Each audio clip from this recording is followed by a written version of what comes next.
Well, it's been a roller coaster ride these past 2 days since the initial exit polls for Israel's fourth serial election in 2 years were released Tuesday night.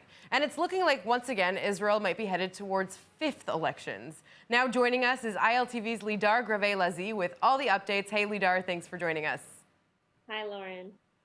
So what does the political map look like at the moment, Lidar?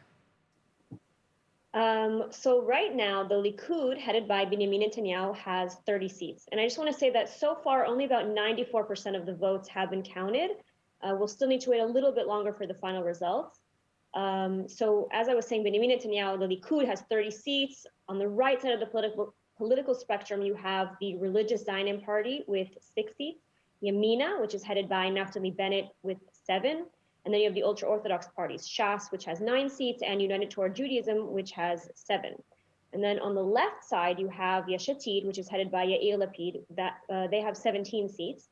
Labor with 7, Israel Beitenu with 7, Meretz with 6, New Hope, which is the new party on the block, headed by Gideon Sa'ar, with 6, Blue and White with 8.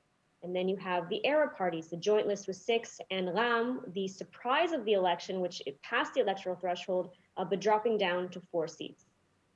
So, Lidar, you've given us a lot of numbers, but what do these numbers actually mean in terms of forming a coalition? And of course, anything can still change, correct? Yeah, so what it basically means is that right now, neither bloc, neither the right-wing bloc nor the left-wing bloc have enough to form a majority coalition.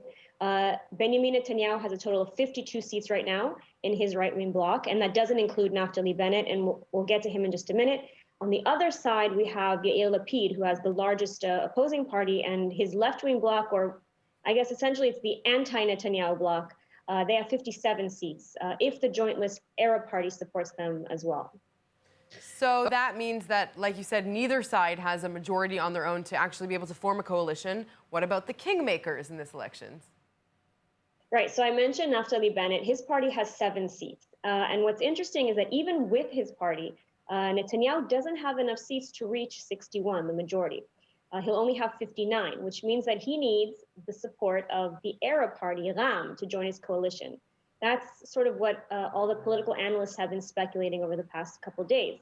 But here's where things get even more interesting, because just this morning, Bezalel Smotrich, who's head of the religious Zionism party, said that his party will not sit in any coalition with Ram, even if they support them from the outside, essentially putting an end to any speculation that such a coalition could arise, and making it very difficult, if not practically impossible, for Netanyahu to form a coalition of 61. So, fifth elections?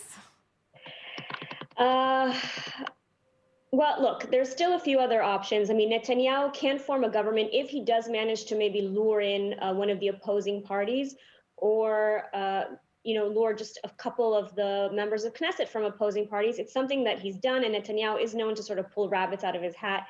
So it's looking very unlikely, but it is possible. Lots of interesting developments. Lidar, thank you very much. Thank you, Lauren.